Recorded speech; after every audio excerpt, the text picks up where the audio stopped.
To Syntax with Elliot. This will be a series of videos that continues the sessions that I ran at the Learning Center earlier this year.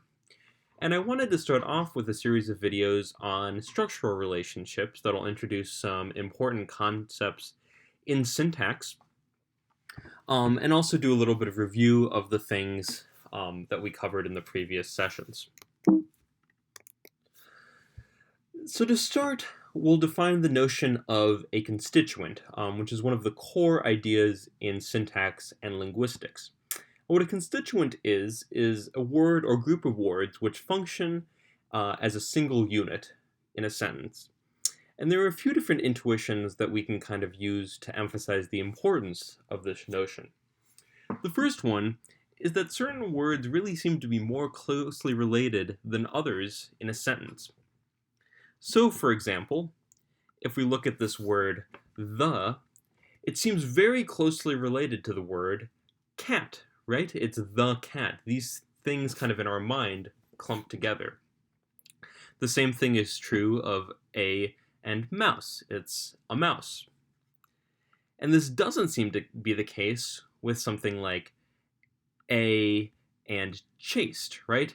These things don't really seem to function together as a single unit, at least not the way that and mouse do.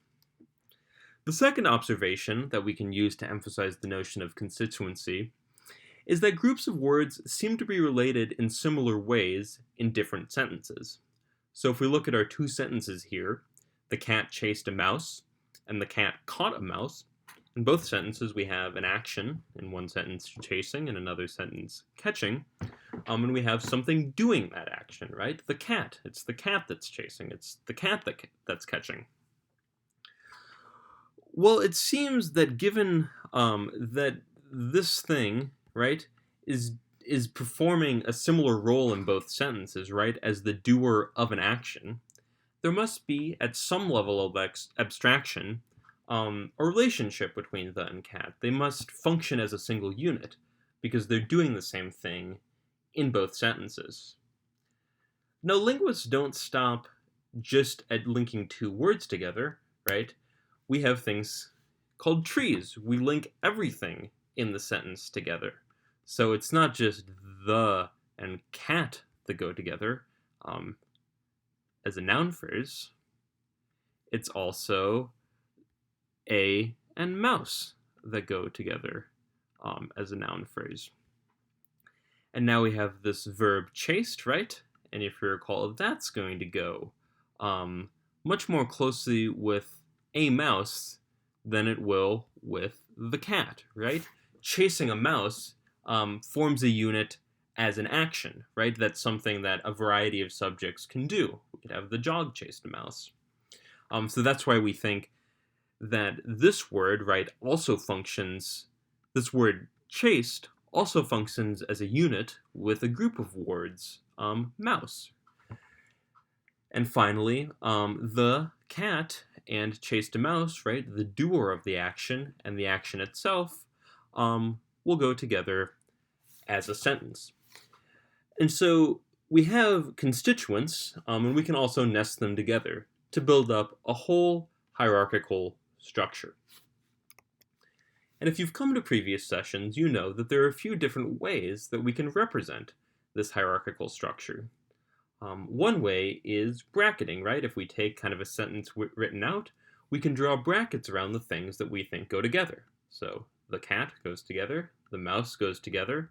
Let's switch to a different color, right? Chased and the mouse go together as an action, right? We can draw brackets here and here. And finally, all those things go together as an entire sentence. I already kind of showed this in a little more detailed form on the slide previously, right? But we can also draw this as a tree. We can represent it visually. The way that different constituents, such as the mouse, right, are nested together, such as chase the mouse, right, under this verb phrase. And finally, we can look at constituent relationships through phrase structure rules. So for example, another way of representing that the constituents of a sentence, right, of this S, are a noun phrase and a VP is to say that we have some sort of rule where S can generate a noun phrase and a verb phrase in our tree. And then again, a verb phrase can generate a verb and a noun phrase in the tree or in bracketing. And this, by the way, provides kind of an interesting way to think about phrase structure rules. Another, rather than just saying, oh, these kind of tell us how to draw trees or tell us how to bracket, is by thinking that they really tell us what the constituents of a sentence are, right? The rule is saying that the constituents of the sentence are a noun phrase and a verb phrase. So this is all well and good and should be reviewed if you've, again, come to the session. But so far we've only focused on building hierarchical relations step by step, right, to capture these sort of individual constituency relations. But sometimes in syntax we also sort of need to zoom out and look at the entire tree and how things relate to each other across constituency groups. And that will be the subject of this series of videos. We'll learn some terminology to talk about how different structures on the tree relate to each other. So if you're interested in that, check out the next video. Thanks.